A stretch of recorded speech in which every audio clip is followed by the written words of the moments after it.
Oh, Jussie Smollett, you bastard. I'm sure everyone is familiar with this case by now.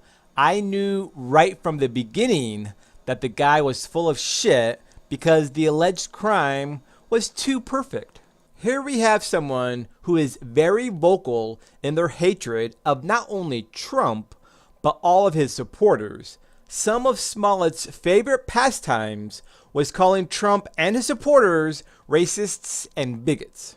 So one day he's attacked while walking the streets of Chicago, of all places. Racist and homophobic slurs were uttered during the attack. They tied a freaking noose around his neck. And to top it all off, they shouted, "This is MAGA country," as they were running away. Hang on a minute while I call Ripley's.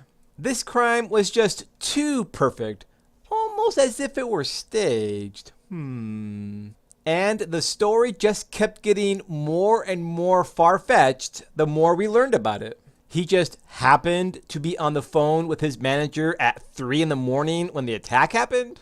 He arrived at his friend's apartment still holding onto his sandwich. Did he fight them off with nothing but kicks or something?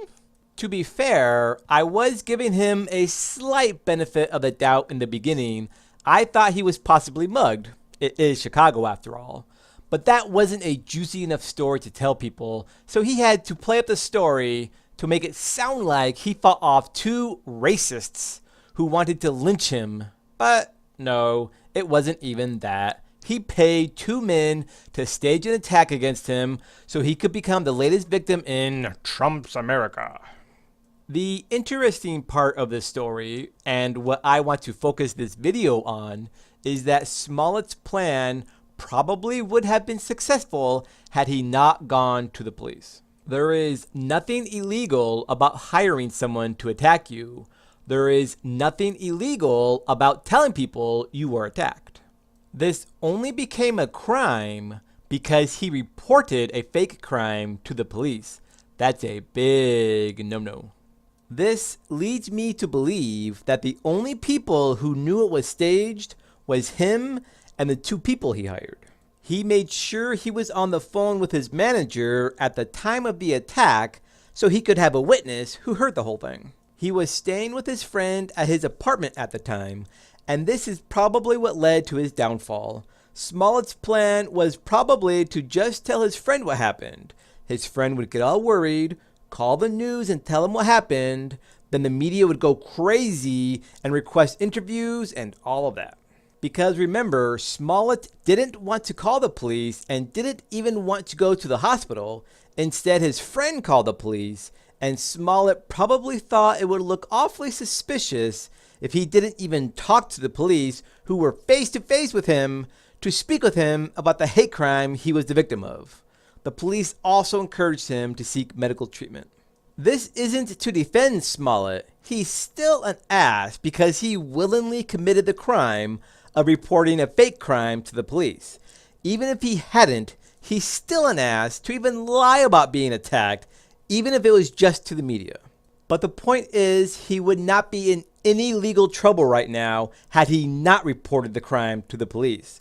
And the most scary part is, he most likely would have gotten away with his lie altogether had he not. The police don't need your permission to investigate crimes. It isn't like the movies where someone says, "I don't want to press charges," and the police are like, "Well, shit, our hands are tied then."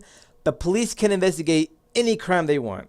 But most likely, the police would not have investigated this crime had Smollett not reported it to them and refused to cooperate. They might have, it's just doubtful. And that's the most troublesome part of this whole story. The media, celebrities, politicians, all of them just accepted the story as 100% true, didn't even question it. They all pushed the narrative that Trump and his supporters are to blame, all based on a lie so perfect that they should have known it was a lie. Look at how the left reacted to this story, with absolute anger. Righteous anger at the ones who supposedly committed the crime, sure. But anger at white people and Trump supporters as a whole. I saw a lot of comments online about how people wanted to physically hurt random white people and Trump supporters as payback for what these two men did to Smollett. So if Smollett had not made the mistake of reporting his fake hate crime to the police, the media would still be fanning the flames, saying things like, "This is Trump's America." Celebrities would still be pointing fingers at people wearing MAGA hats, saying they are to blame. Democrat politicians would still be saying Trump supporters are racists and bigots. Maybe the next person who claims they were attacked by two white men wearing MAGA hats armed with nooses and bleach won't report the crime to the police so they can continue their lies in peace.